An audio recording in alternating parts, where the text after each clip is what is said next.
Bismillahirrahmanirrahim. Assalamualaikum warahmatullahi wabarakatuh. Nama saya Syamimi Adriana binti Muhammad Iwadi akan memulakan untuk MPU 3092 Pembentangan Pendidikan Islam untuk tajuk Sistem Masyarakat. Baiklah, seterusnya untuk ahli kumpulan. Ahli kumpulan untuk kumpulan tajuk Sistem Masyarakat. Yang pertama, saya sendiri Syamimi Adriana. Seterusnya Sharifah Nur Amirah. Seterusnya Siti Rabiatul Ayuni. Dan akhir sekali Nurul Ashikin. Baiklah, bagi soalan tugasan 2 MPU 3092 yang di mana kami perlu membentangkan salah satu daripada sistem kehidupan yang di mana kumpulan kami membentangkan sistem masyarakat dan perlu bercirikan TMK.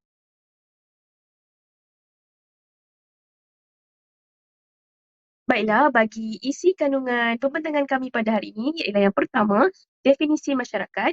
Seterusnya, dasar masyarakat dalam Islam. Yang ketiga, ciri-ciri sistem masyarakat dalam Islam. Yang keempat, kedudukan kekeluargaan dalam Islam. Seterusnya, kedudukan wanita dalam Islam. Dan akhir sekali, kewajipan Muslim terhadap masyarakat. Bismillahirrahmanirrahim. Sebelum memulakan pembentangan saya mengenai sistem masyarakat dalam Islam, saya akan memberikan sedikit pendahuluan mengenainya. Ibnu Khaldun menerangkan dalam bukunya iaitu Al-Muqaddimah, iaitu masyarakat lebih penting untuk umat. Sosiologi mengatakan bahawa manusia adalah binatang yang bermasyarakat menurut naturalnya. Sebab dikatakan begitu ialah satu kemestian, iaitu manusia hidup bermasyarakat sebab manusia dilahirkan di tengah-tengah masyarakat. Seterusnya, hidup dan matinya adalah dalam keadaan masyarakat. Seterusnya, saya akan menerangkan mengenai definisi masyarakat. Menurut Kamus Dewan 2005, masyarakat dimaksudkan sebagai sebuah kumpulan manusia yang hidup bersama di sesuatu tempat dengan aturan dan cara tertentu. Manakala definisi umum, dari segi bahasa, masyarakat ialah satu komuniti manusia yang tinggal bersama-sama di suatu tempat dengan cara dan ukuran tertentu. Manakala dari sudut istilah, masyarakat merupakan jaringan perhubungan antara pelbagai individu yang merujuk kepada pergaulan hidup dan keseluruhan hubungan sosial. Menurut pandangan tokoh, menurut Selo Somarjan, masyarakat adalah orang-orang yang hidup bersama, yang menghasilkan kebudayaan. Manakala, menurut J.L. Gillin dan J.P. Gillin berpendapat bahawa masyarakat adalah kelompok manusia yang terbesar dan mempunyai kebiasaan, tradisi, sikap dan perasaan persatuan yang sama.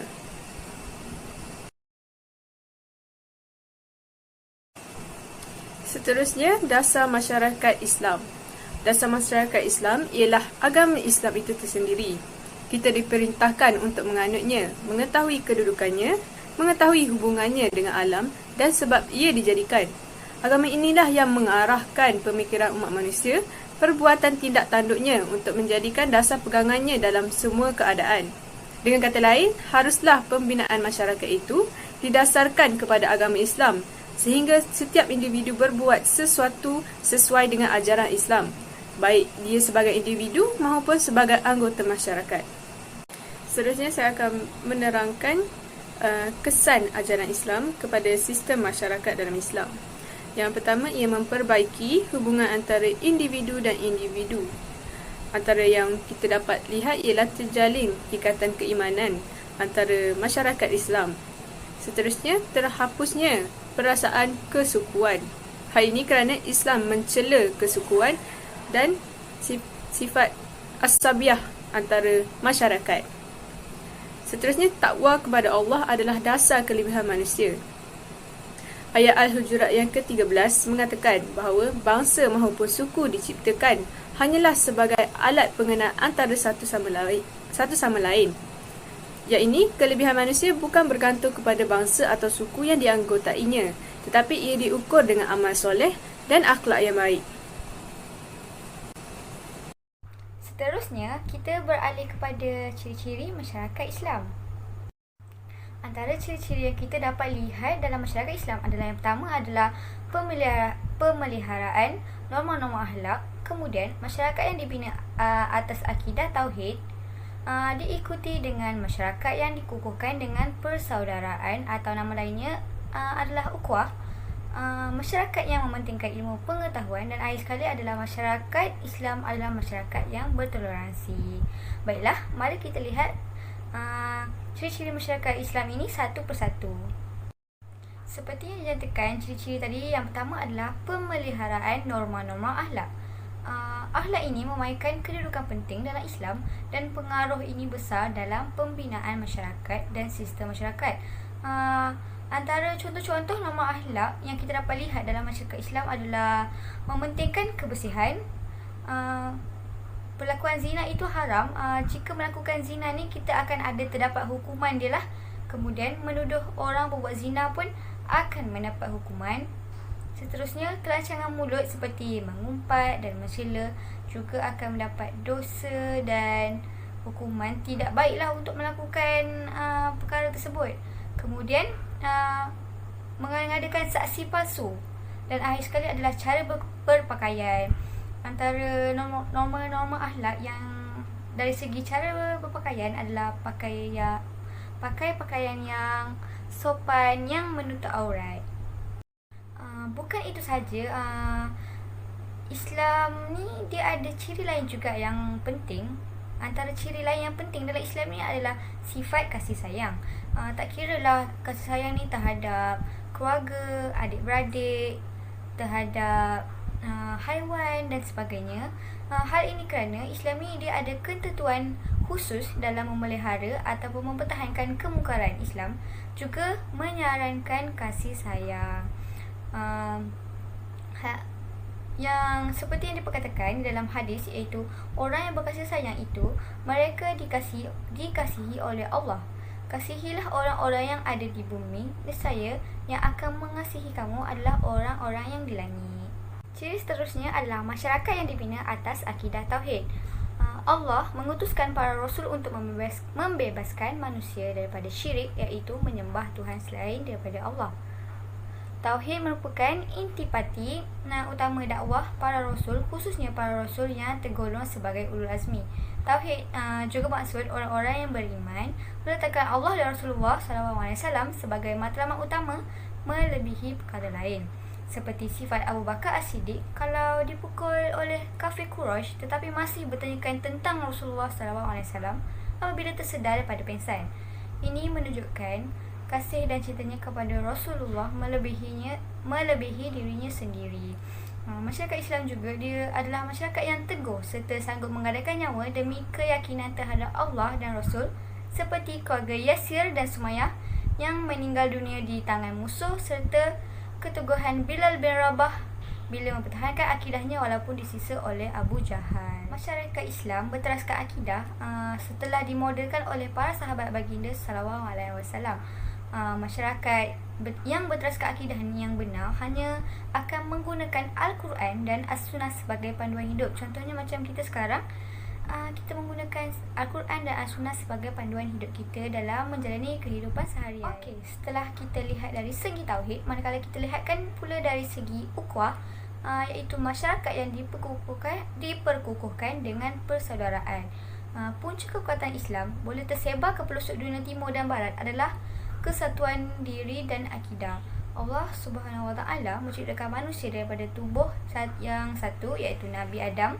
Justeru percaturan fitrah manusia seperti bentuk fizikal, naluri dan perasaan, kecenderungan adalah sama saja. Malah Allah telah berfirman yang bermaksud Allah tidak menilai seorang itu berdasarkan keturunan, bangsa, warna kulit, tetapi hanya sifat takwa.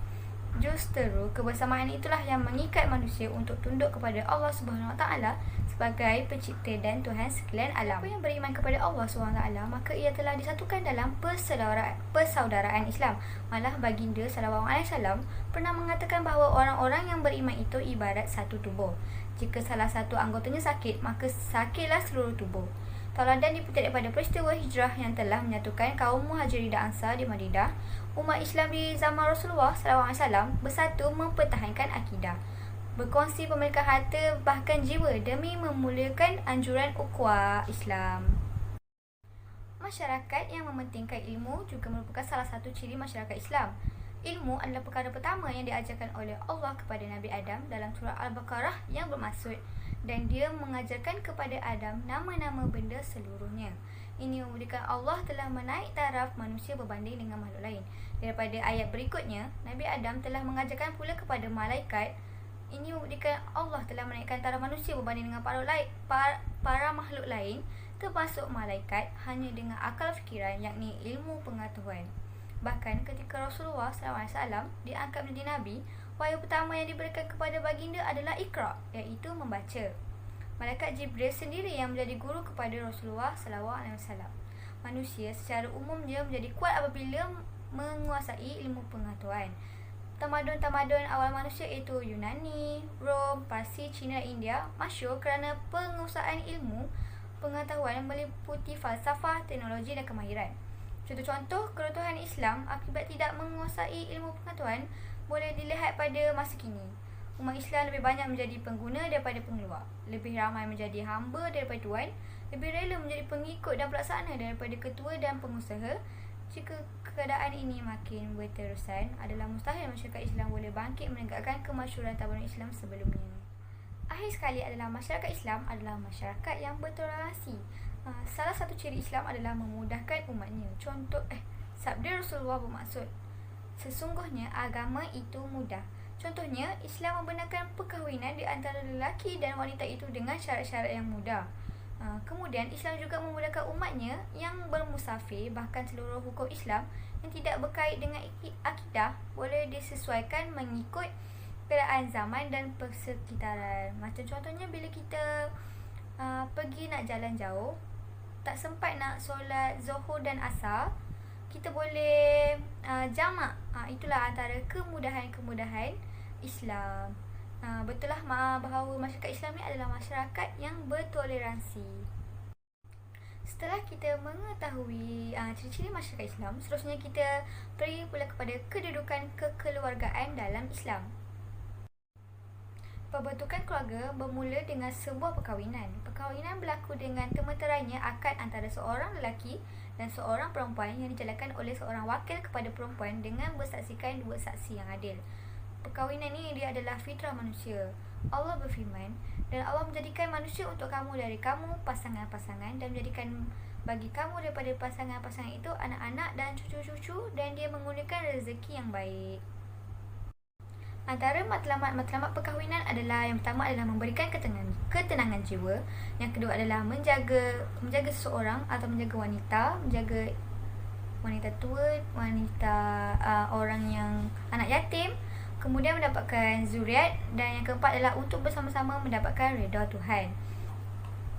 Kemudian seterusnya kita pergi pula kepada pemilihan suami isteri. Untuk pemilihan bakal suami disebut oleh Rasulullah SAW menerusi sabda bermaksud, apabila datang kepada kamu seorang lelaki yang kamu rasa redha, puas hati tentang keagamaan dan akhlaknya, kahwinilah dia. Tapi lain pula bagi pemilihan bakal isteri. Disebut oleh Rasulullah menerusi sabdanya yang bermaksud, seseorang wanita itu dikahwini dengan 4 perkara: kerana kecantikannya, kerana hartanya, kerana kedudukannya, dan kerana agamanya. Tetapi pilihlah yang ada agama, nescaya kamu akan bahagia. Setiap ahli keluarga semestinya mempunyai peranan masing-masing. Jadi kat sini kita boleh lihat peranan suami, isteri dan anak. Yang pertama adalah peranan suami adalah menjadi ketua keluarga, iaitu pemimpin isteri dan anak-anak. Kemudian beri nafkah, memberi didikan dan asuhan agama, melindungi rumah tangga dan membimbing dan memberi tunjuk ajar. Kemudian peranan isteri adalah taat kepada suami, melayani suami, mengurangkan rumah tangga, menjaga martabat diri suami dan keluarga, menyenangkan hati suami, pendorong dan motivasi. Dan yang akhir sekali adalah peranan anak ialah berbuat baik kepada ibu bapa, menghargai dan mengetahui tanggungjawab terhadap ibu bapa, berbakti kepada ibu bapa walaupun mereka bukan Islam, takut mendahului kepada ibu bapa. Jadi setiap ahli keluarga ini haruslah jalankan peranan masing-masing agar sebuah kekeluargaan itu aman, bahagia. Baiklah, saya Siti Rabiatul Ayuni binti Abdullah akan meneruskan lagi pembincangan kita pada hari ini dengan menerangkan lebih mendalamlah tentang tajuk kedudukan wanita dalam Islam. Seperti yang kita sedia maklum bahawa wanita ni dia mempunyai banyak hak dan dimuliakan. Dari segi kita ada 3 benda lah, 3 aspek, iaitu dari segi anak, isteri dan ibu. Jadi anak, ada satu hadis, iaitu dari hadis riwayat Al-Bukhari dan Muslim, di mana dia mengatakan bahawa siapa yang diuji dengan sesuatu dari anak-anak perempuannya, lalu dia berbuat baik kepada mereka, maka mereka akan menjadi penghalang baginya dari api neraka. Jadi di sini maksudnya kalau seseorang bapa atau ibu bapa lah, seorang ibu bapa ni dia diberikan ujian untuk menjaga anak dia. Jadi kalau kita diberi contoh, dia tidak berkasar dengan anak dia, diberi pengajaran tu dengan lembut, dengan lemah lembut. Jadi dekat situ insya-Allah anak perempuan dia insya-Allah akan menjadi penghalang bagi mereka lah pada masuk api neraka. Dari isteri pula, surah An-Nisa, iaitu kita tahu surah An-Nisa ni dalam Al-Quran dikhaskan kepada umat Hawa. Diturunkan kepada umat Hawa. Maksudnya adalah dan bergaullah dengan mereka, para isteri, dengan cara yang baik. Jadi suami dia kena buat baik dengan isteri. Kalau kita tengok, kita ambil dari pengajaran lah. Kita tahu yang kalau si suami membuat baik kepada isteri, dia akan mendapat ganjaran lah. Begitu. Jangan berkira dengan isteri. Yang terakhir adalah ibu. Ini juga dari hadis riwayat Al-Bukhari dan Muslim, di mana dia mengatakan bahawa, baginda mengatakan bahawa, wahai Rasulullah, siapakah di antara manusia yang paling berhak untuk aku membuat baik kepadanya? Maka Rasulullah menjawab, ibumu. Kemudian siapa? Tanyanya lagi, ibumu. Kemudian kembali orang itu bertanya lagi, kemudian siapa ya Rasulullah? Rasulullah tetap menjawab, ibumu. Kemudian siapa? Tanyanya lagi. Dan kemudian barulah Rasulullah menjawab, ayahmu. Jadi kat sini kita tengok bahawa kita dapat tahu yang seorang ibu ataupun wanita ni darjat dia. Seterusnya saya akan menerangkan tentang kedudukan wanita dalam Islam, di mana yang pertama, dia sama darjat dengan lelaki atau darjatnya lebih tinggi. Kenapa saya cakap lebih tinggi? Kerana doa perempuan dia lebih makbul, kerana mereka ada sifat penyayang. Jadi doa orang yang bersifat penyayang tidak akan sia-sia di sisi Allah. Jadi itu yang pertama. Yang kedua, apabila seorang perempuan dia mengandung, janin dalam rahim dia akan beristighfar kepada malaikat untuknya, untuk sang ibu ni. Jadi Allah mencatatkan baginya setiap hari dengan 1000 kebaikan dan menghapuskan dirinya dengan 1000 kejahatan. Jadi kalau kita tengok dalam Islam, apa je yang daripada dia mengandung, wanita ni mengandung, melahirkan, menyusukan, dia bagi pengajaran pula ke anak dia dengan baik, dengan lemah lembut, darjat dia atau ganjaran dia sangatlah besar di sisi Allah, sangatlah besar. Jadi itu yang kedua. Yang ketiga, kalau isteri ni dah bersuami, maka dia membantu ataupun dia taat lah. Dia taat kat suami dia. Ikan-ikan di laut, burung di udara, malaikat di langit, matahari, bulan, semua akan beristighfar kepada dia selama mana dia taat kepada suaminya, serta menjaga dia punya solat dan puasa. Tertutuplah pintu-pintu neraka dan pintu syurga ni terbuka kepada dia. Sebab darjat wanita ni sangatlah besar kalau dia menjaga 3 benda, iaitu taat kepada suami, jaga puasa, jaga solat. Itulah. Yang ketiga, barang siapa yang menggembirakan hati wanita, darjatnya seumpama orang yang sentiasa menangis kerana takutkan Allah, dan orang yang takutkan Allah akan diharamkan api neraka ke atasnya. Jadi siapa yang buat baik dekat wanita, tak kiralah dia beri hadiah ke, dia jaga maruah ke, Allah akan mengharamkan api neraka dekat menjilat badan dia. Masya Allah, sangatlah besar ya wanita punya darjat ni dalam Islam. Barang siapa mempunyai 3 anak perempuan atau 3 saudara, lepas tu dia baik pula, dia ihsan dengan pergaulan dengan mereka, lepas tu mendidik pula dengan rasa takwa, maka syurga bagi mereka, insya-Allah. Jadi kedudukan wanita yang kedua adalah dilindungi dan dimuliakan. Sekuat mana pun wanita, dia akan memerlukan seorang lelaki untuk melindungi diri dia. dari segi apa juga sekalipun. Yang ketiga, layak dapat hak pendidikan dan politik. Saya akan terangkan sebentar lagi. Kemudian, kelahiran anak perempuan adalah rahmat daripada Allah. Macam saya cakap, kalau ada anak tiga anak perempuan, InsyaAllah kalau dia mendidik dengan baik, syurga bagi ayah dia dan mak dia lah. Dan yang kelima iaitu syurga di bawah telapak kakinya setelah menjadi ibu. Seterusnya saya akan menerangkan lagi tentang hak wanita dalam Islam, iaitu yang pertama adalah kemanusiaan. Okey, Islam sangat lagi mengangkat kedudukan wanita ni di mana sama sudut dari sudut tanggungjawab dengan lelaki ataupun dengan lebih lagi lah. Okey, di dalam Al-Quran Allah Subhanahu Wa Taala ni dia pernah menurunkan ayat surah An-Nisa kan. Jadi dalam ayat pertama surah An-Nisa itu maksudnya, wahai sekalian manusia, bertakwalah kepada Tuhan kamu yang telah menjadikan kamu dari diri yang satu wanita Islam. Isu wanita Islam, isu dan pemerkasaan hak isu dan pemerkasaan hak isu dan pemerkasaan hak empat, itu Adam, dan yang menjadikan daripada Adam itu pasangannya iaitu Hawa, dan juga membiakkan dari keduanya zuriat keturunan lelaki dan perempuan yang ramai. Dan bertakwalah kepada Allah yang kamu selalu meminta dengan menyebut namanya, serta peliharalah hubungan silaturahim kaum kerabat, kerana sesungguhnya Allah sentiasa memerhati kamu. Jadi maksud dari ayat tersebut adalah menjelaskan lelaki dengan wanita ni dari proses kejadian yang sama. Kerana itu mereka mempunyai hak sama rata dari sudut kemanusiaan. Wanita juga dia tidak menanggung sebarang dosa warisan. Okey. Kalau lelaki, seperti mana kepercayaan setengah agama yang menganggap wanita sebagai golongan yang tidak mempunyai kelebihan. Jangan begitu, sebenarnya wanita pun ada kelebihannya masing-masing. Salah satunya macam tadilah, kalau kita hormat wanita, kita syurga ganjarannya. Maka kita dapat tahu yang kedua-dua gender ni sama saja dari sudut hak kemanusiaan. Yang kedua adalah pendidikan. Kalau kita tengok pendidikan ni tidak adil kalau kita bagi pendidikan ni dekat lelaki saja. Kalau kita tengok orang terdahulu, dia akan beritahu yang alah, perempuan ni duduk belajar tinggi-tinggi nak buat apa, masih lagi nanti kahwin pun duduk dekat dapur kan. Tapi sekarang kita dah tak gunakan istilah tu semua, tak ada lah. Sebab bagi kita semua pendidikan ni wajib untuk kita ambil tahulah. Tak kira lelaki ke wanita, kita kena adil lah dalam bidang-bidang ni agar wanita ni tidak diremehkan. Ketiga adalah kehidupan. Kehidupan ni kita dapat tahu yang Islam membenarkan wanita mendapatkan hak sivil, termasuk jaminan hak kebebasan bersuara, kebebasan memilih, kebebasan berpendapat.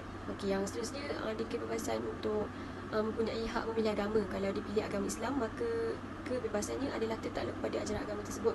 Kalau ini contohnya dari wanita yang bukan Islam, kalau dia pilih untuk masuk Islam, Allah pernah berfirman, la ikraha fiddin, tidak ada paksaan di dalam agama.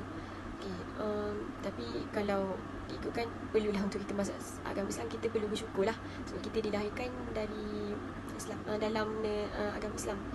Okey, di samping itu wanita amat digalakkan untuk mengeluarkan pandangan serta menyumbang idea dan buah fikiran. Okey, laki-laki kalau melibatkan hal wanita lah, sebab wanita tak arif bab lelaki dan lelaki pun tak arif bab perempuan. Jadi tak salah kalau kita bertukar pendapat dan pandangan lah untuk membetulkan keadaan yang sepatutnya dibetulkan. Yang keempat adalah isteri.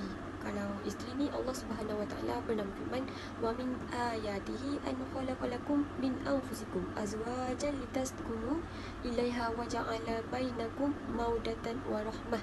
Okey, maksudnya, dan di antara tanda-tanda yang membuktikan kekuasaannya dan rahmatnya, bahawa ia menciptakan untuk kamu, wahai kaum lelaki, isteri-isteri dari jenis kamu sendiri, supaya kamu bersenang hati dan hidup mesra dengannya, dan dijadikannya di antara kamu suami isteri ni perasaan kasih dan sayang serta belas kasihan. Ar-Rum. Okey, perkahwinan ni kalau kita tengok bukan semata-mata untuk fizikal ataupun hati saja. Dia sebenarnya dia saling melengkapi lelaki dan perempuan. Okey, untuk harmoninya hubungan antara jantina yang dibenarkan Islam. Jadi firman yang kedua dari Allah iaitu hunna libasul lakum wa antum libasul lahunna. Okey, maksudnya isteri-isteri kamu itu adalah pakaian bagi kamu dan kamu pula pakaian bagi mereka, sang isteri. Al-Baqarah. Jadi pakaian ni bukan, maksud dekat pakaian dekat sini bukan pakaian kita yang pakai hari-hari. Okey, pakaiannya adalah di mana itu adalah satu perkara iaitu menutup aurat lah. Okey, lelaki ni dia kena suruh isteri dia menutup aurat. Okey, pakaian kedua adalah rahsia rumah tangga. Jadi kalau setiap pasangan ni dia perlu menjaga kerahsiaan serta hal rumah tangga mereka ni perlu masing-masing jagalah. Okey, macam kelemahan ke, kekurangan mereka ke, jangan bagi tahu orang luar. Even benda tu family sendiri jangan. Just dengan suami isteri je, bincang antara suami sendiri. Sebab semua benda yang kita buat ni, setiap perkara yang salah faham ke apa, kalau kita bincang, benda tu ada jalan penyelesaian. Yang kelima, memiliki harta dan kekayaan. Okey, dalam Islam, wanita ni dia berhak untuk memiliki dia punya harta sendirilah. Okey, kalau dia nak belanja harta dia sendiri tu pun tak ada masalah, sebab itu harta mereka. Kalau harta ni, kalau suami minta, sebenarnya tak boleh, kecuali macam kalau isteri tu sendiri yang rela macam nak belanja makan ke kan, so, benda tu okey. Jangan suami minta duit isteri, tu salah di sisi Islam. Tapi Islam ni dia beritahu yang harta suami adalah harta si isteri tu juga. Wallahualam lah. Okey, dalam Al-Quran bermaksud, dan janganlah kamu mengharapkan apa yang Allah telah melebihkan sebahagian kamu atas sebahagian lain. Bagi lelaki ada pahala dari apa yang mereka usahakan, begitu juga wanita ada pahala dari apa yang mereka usahakan, dan mohonlah kepada Allah kurniaannya. Sesungguhnya Allah Maha mengetahui segala sesuatu. Jadi kat sini betul lah, maksudnya macam apa yang kita nak, kita kena usahakan, dan insyaAllah usaha tu dapat pahala atau dan ganjaran lah untuk kita daripada Allah Subhanahu Wa Taala. Seterusnya adalah hak ekonomi, iaitu firman dari Allah Subhanahu Wa Taala, wa ma khalaqal dzakara wal untha inna sa'yukum lasyatta. Maksudnya, demi Allah, demi yang menciptakan makhluk-makhluknya, lelaki dan perempuan, jantan dan betina, sesungguhnya amal usaha kamu adalah berbagai-bagai keadaannya alai. Okey, di dalam masyarakat dia ada pembagian tugas-tugas tau. Jadi kalau kita tengok sekarang adalah tanggungjawab dengan peranan tersendirilah. Kalau saya, peranan saya sebagai seorang anak dan seorang pelajar. Jadi kalau dalam Islam, dia mengangkat kedudukan wanita ni, dia mengangkat, memberi kepercayaan di dalam tugas mendidik. Mendidik apa? Mendidik anak-anak mereka lah. Okey, manakala lelaki, dia menjadi ketua keluarga untuk menjamin ataupun menjaga keselamatan ahli keluarga. Okey, sebab tu wanita dia boleh dia ada hak untuk mendapat kewangan dari suami mereka.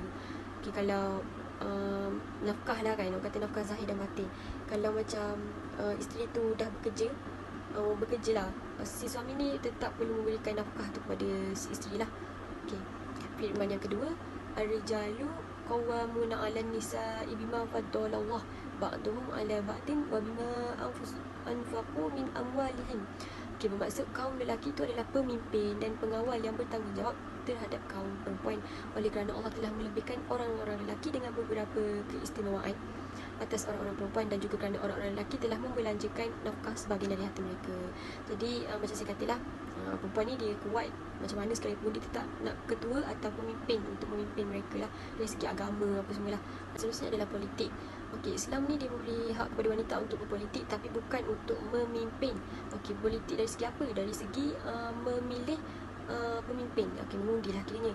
Okey, salah satu contoh ialah sebuah kisah yang dirakamkan di dalam Al-Quran. Wahai Nabi, apabila orang-orang perempuan yang beriman datang kepadamu untuk memberi pengakuan taat setia bahawa mereka tidak akan melakukan syirik kepada Allah dalam sesuatu pun, dan mereka tidak akan mencuri, dan mereka tidak akan berzina, dan mereka tidak akan membunuh anak-anaknya, mereka tidak akan melakukan sesuatu perkara dusta yang mereka adakan dari kemahuan hati mereka. Okey, mereka tidak akan berhak kepadamu dalam satu perkara yang baik, maka terimalah pengakuan taat setia mereka, mohonkanlah kepada Allah, ampuni dosa mereka, sesungguhnya Allah Maha Pengampun lagi Maha Mengasihani. Sampai tahap tu Allah sayang kepada wanita. Dengan meminta macam tu pun Allah dah bagi kebaikan dekat kita. Kalau lelaki, kalau lelaki ni kita perlukan bukti kan. Kalau perempuan cukup cakap macam tu, pengakuan macam tu pun dah dapat syurga, insya-Allah. Okay, yang terakhir adalah sosial. Sosial ni sebenarnya dia pasal 3 aspek tadi. Sosial ni dia more kepada anak, isteri dan seorang ibu. Okey. Asalkan sosial ni, kalau isteri tu nak bekerja ke, nak keluar rumah ke, boleh selagi dia tidak mengabaikan tanggungjawab sebagai isteri, membantu menyediakan kepada suami serta membesarkan dan memberi didikan kepada anak. Jadi wanita ni kalau dapat kita simpulkan, sebenarnya darjat dia sangat-sangatlah besar, dan kita asalkan kita patuh pada 3 benda yang saya cakap tadi tu lah. Okey, itu saja untuk hak wanita dalam Islam. Seterusnya, untuk subtopik kewajipan Muslim terhadap masyarakat, saya akan membuka dengan satu video ringkas dan padat mengenai kewajipan Muslim terhadap masyarakat.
Baiklah, bagi ringkasan video sebentar tadi, kita dapat lihat kewajipan Muslim terhadap masyarakat. Yang pertama, antaranya adalah untuk amar ma'ruf nahi munkar, iaitu mengajak kepada kebaikan dan mencegah kepada kemungkaran. Maknanya kita setiap Muslim ni perlu mengajak kepada kebaikan dan mencegahlah kepada kemungkaran kan. Baiklah, seterusnya, setiap individu masyarakat dituntut berusaha dan bekerjasama bagi memperbaiki kerosakan dalam masyarakat berdasarkan kemampuan masing-masing. Maksudnya, jika kita mampu untuk melakukan ini, kita baiki dengan cara ini. Jadi, kalau kita mampu untuk yang lebih besar, kita baiki dengan mampu yang lebih besar. Itulah, dan masyarakat perlu bekerjasama ya untuk sama-sama membaikinya. Seterusnya, yang ketiga, berusaha memberi sembarang pertolongan kepada anggota masyarakat untuk mencapai tujuan tersebut. Contohnya sekarang kita dilanda banjir kan. Maknanya sama-samalah memberi bantuan orang kata. Contohnya dengan sedekah kepada tabung-tabung ataupun menghulurkan bantuan kepada tabung-tabung yang memerlukan bagi anggota masyarakat bagi mencapai tujuan tersebut. Tujuannya adalah untuk sama-sama mampu lagi untuk teruskan hidup lah. Contohnya kita memberi sumbangan wang. Jadi tujuannya untuk mereka dapat makan. Itu adalah penerangan bagi yang poin ketiga ini. Seterusnya, Surah Al-A'raf ayat 56 yang bermaksud, dan janganlah kamu berbuat kerosakan di bumi sesudah Allah menyediakan segala yang membawa kebaikan padanya, dan berdoalah kepadanya dengan perasaan bimbang kalau-kalau tidak diterima, dan juga dengan perasaan terlalu mengharapkan supaya makbul. Sesungguhnya rahmat Allah itu dekat kepada orang-orang yang memperbaiki amalannya. Ini bagi rumusan daripada ayat ini mengatakan janganlah kita buat kerosakan di bumi ini kerana Allah telah menyediakan yang sebaik-baik ciptaannya kan. Jadi contohnya kalau contoh banjir, rosaknya, maknanya kita sebagai sistem masyarakat perlu berganding bahu menyelesaikan masalah yang melanda sekarang seperti banjir misalnya. Seterusnya, Surah Luqman ayat 17 yang bermaksud, wahai anak kesayanganku, dirikanlah sembahyang dan suruh-suruhlah berbuat kebaikan, serta laranglah daripada melakukan perbuatan yang mungkar dan bersabarlah atas segala bala bencana yang menimpamu. Sesungguhnya yang demikian itu adalah dari perkara-perkara yang dikehendaki diambil berat melakukannya. Maknanya rumusan daripada ayat ini, kita dirikanlah solat dan sesuruhlah buat kebaikan serta laranglah daripada melakukan perbuatan yang mungkar, amar makruf nahi munkar, dan bersabarlah atas segala bala bencana yang menimpamu. Contohnya kita sebagai masyarakat, sekarang kita seperti mana saya kata tadi lah, bencana banjir kan sekarang, kita masyarakat yang tidak terjejas ni kita perlu sabar. Contohnya sabar daripada segi sistem pengurusan banjir, sistem pengurusan tempat. Mungkin kita tidak nampak apakah masalah-masalah yang berlaku di sebalik ketidakcapaian sumber ni kepada satu-satu tempat. Jadi kita perlu bersabarlah. Mungkin akan datang nanti ada bantuannya insyaAllah. Sebelum memulakan untuk slide yang ini, tertanya di benak fikiran, mengapa kita perlu menjadi individu bertanggungjawab? Baiklah, ini adalah antara sebab-sebab individu perlu bertanggungjawab. Yang pertama, untuk membina masyarakat baik dan melaksanakan perintah Allah. Seterusnya, individu terpengaruh dengan keadaan masyarakatnya. Ibu bapa merupakan masyarakat kecil yang penting untuk mendorong anak mereka menjadi baik. Dan akhir sekali, supaya terselamat dari berbagai-bagai bencana, Allah akan menimpakan bencana kepada seluruh masyarakat yang melanggar perintahnya.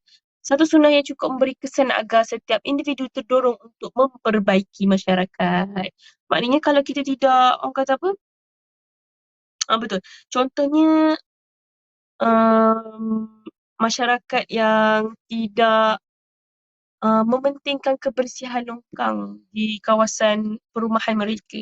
Jadi disebabkan satu masyarakat, satu isi rumah ini tidak menjaga kebersihan longkang mereka, jadi satu sistem masyarakat dalam perumahan mereka terjejas dengan banjir. Jadi itulah disebabkan satu isi rumah ini terkenalah segala bala, terkena bencana Allah itu kepada masyarakat perumahan itu kan. Jadi kita perlu saling bekerjasama untuk menjaga alam sekitar yang diberikan oleh Allah Subhanahu Wa Taala.